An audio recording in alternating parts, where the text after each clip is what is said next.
Shalom jemaat Tuhan, pagi hari ini mari kita bersama-sama menyembah Tuhan dan membangun keintiman kita secara pribadi bersama dengan Tuhan. Menjelang hari Pentakosta ini, kita akan merenungkan firman Tuhan tentang Roh Kudus yang akan disampaikan oleh Pendeta Josis Halim. Mari kita bersama-sama menikmati waktu yang terbaik ini. Tuhan Yesus memberkati.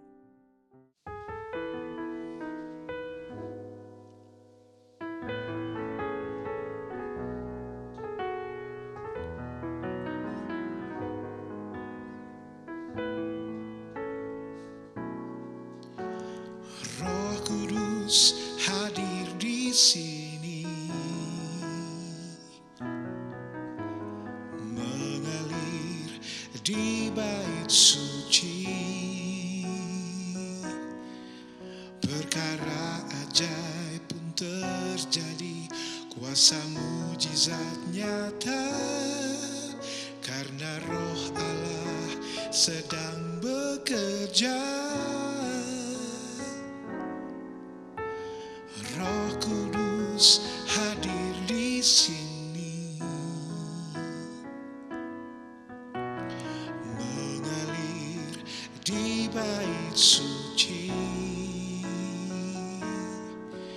Perkara ajaib pun terjadi, kuasa mujizat nyata, karena Roh Allah sedang bekerja.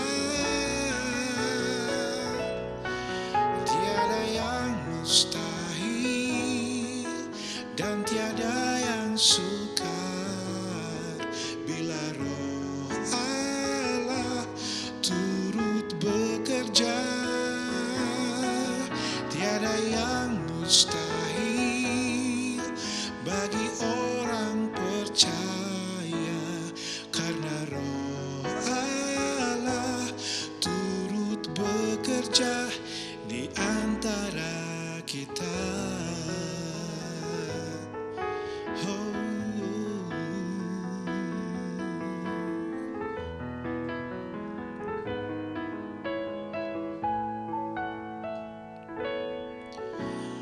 Roh Kudus hadir di sini,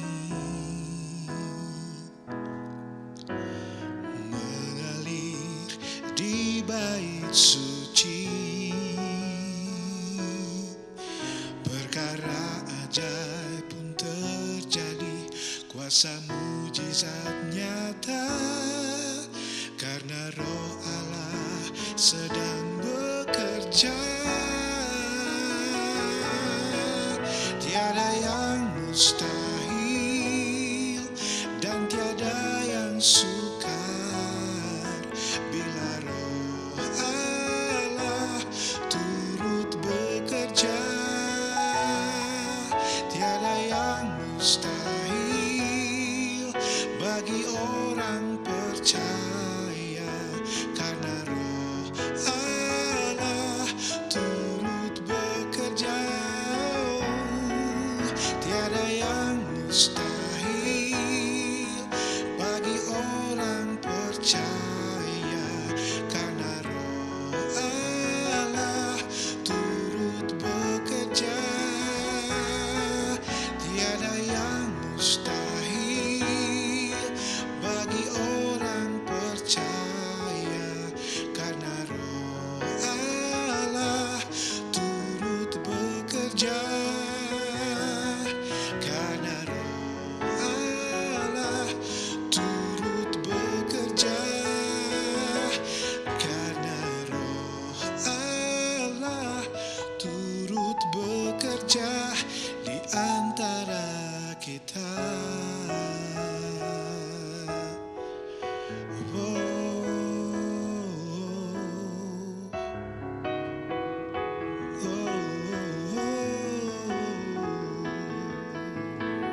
Shalom warga kerajaan Allah, kita bersyukur dalam kehidupan normal yang baru, kita sedang membangun budaya intimate worship, yaitu penyembahan karena memiliki hubungan.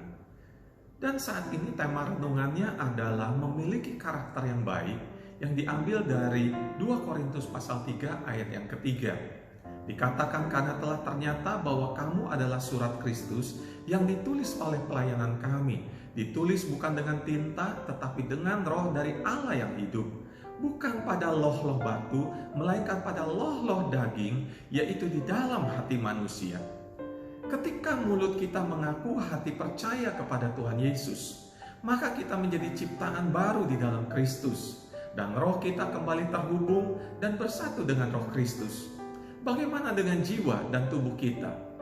Di dalam jiwa terdapat pola pikir, pola rasa, pola tindak, pola komunikasi, pola respon. Anggota atau bagian tubuh kita akan menunjukkan ekspresi dari setiap pola tersebut. Sebelum menjadi ciptaan yang baru, jiwa dan tubuh kita sudah terbiasa mengikuti semua pola yang ada dalam dunia ini, yaitu keinginan daging, keinginan mata, dan keangkuhan hidup, seperti yang tertulis di dalam 1 Yohanes pasal 2 ayat yang ke-16. Setelah percaya Tuhan Yesus, di dalam jiwa masih terdapat peperangan, pergumulan, dan keputusan-keputusan kita. Apakah jiwa kita akan mengikuti tuntunan roh, yaitu hidup sesuai firman Tuhan, atau tetap mengikuti keinginan daging? Sebab itu, kita sangat membutuhkan pribadi Roh Kudus dalam berjuang dan menjadi pemenang, sehingga membentuk karakter yang menyenangkan hati Tuhan, yaitu sesuai kebenaran firman Tuhan. Apakah karakter itu? Yang pertama, karakter adalah sifat-sifat kejiwaan, akhlak atau budi pekerti yang menjadi ciri khas seseorang. Ada kata hikmat mengatakan, karisma dapat membuat seseorang mencapai puncak kesuksesan, tetapi hanya karakter yang dapat membuat seseorang tetap bertahan di puncak kesuksesan itu. Karisma adalah daya tarik atau pesona. Contohnya ketampanan, kecantikan, kepintaran, dan bisa dikatakan itu adalah sebuah anugerah. Sedangkan karakter berbicara tentang sikap moral dan tingkah laku seseorang yang harus dibentuk oleh pribadi masing-masing. Tingkah laku yang dilakukan berulang kali terus-menerus akan membentuk kebiasaan, dan kebiasaan akan membentuk karakter. Karakter adalah sesuatu yang harus diperjuangkan. Ada proses yang harus dilewati agar bisa memiliki karakter yang baik. Butuh komitmen yang dijalankan secara konsisten dalam pembentukan karakter. Karakter ini juga mudah terlihat ketika seseorang ada di dalam situasi tekanan yang besar, berat, atau keadaan yang menyenangkan.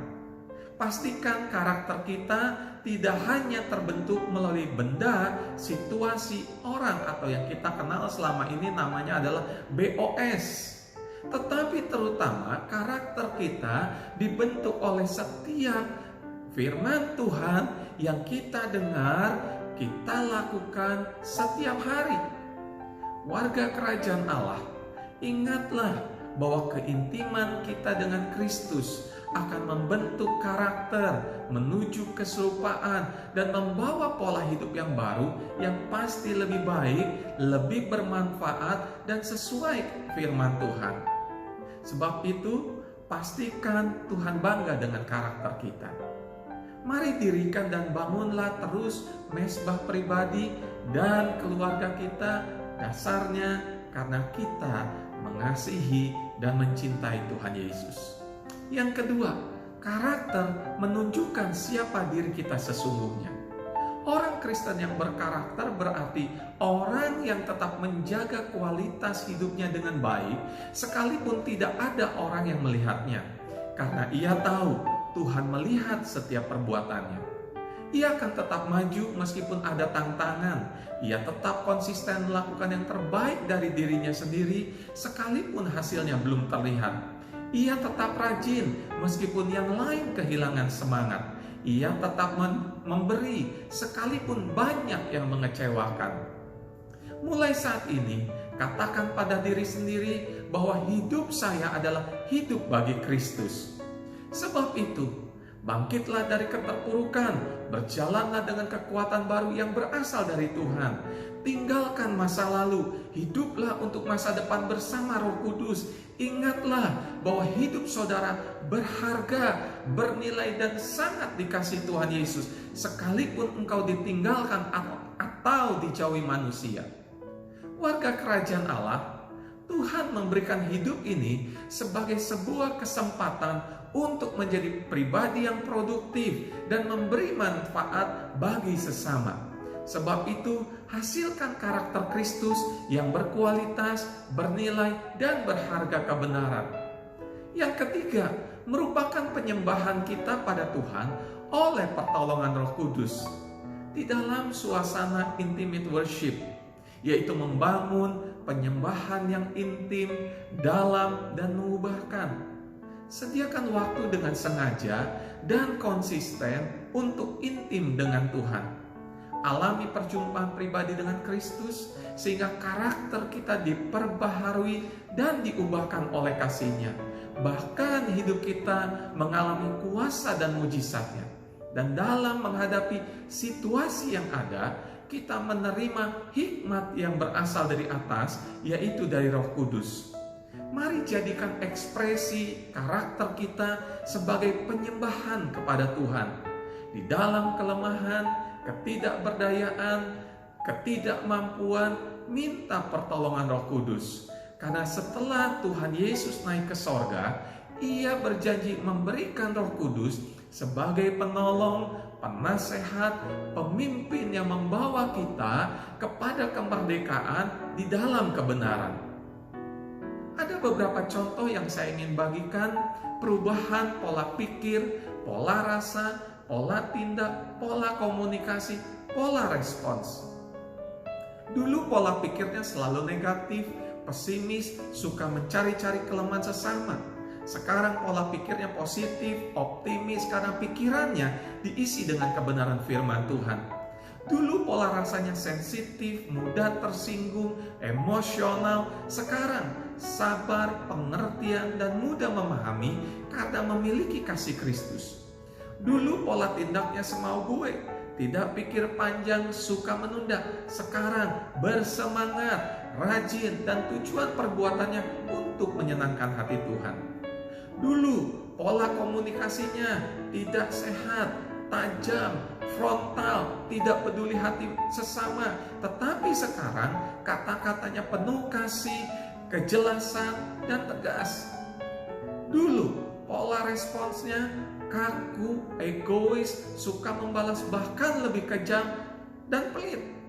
Sekarang mudah mengampuni, memberi dengan tulus, lebih tenang, suka memberi karena sadar ada Roh Kudus di dalam hidupnya dan yakin Tuhan mengendalikan semuanya. Dan tujuan dari semua perubahan pola ini adalah hidup menuju keserupaan karakter seperti Kristus.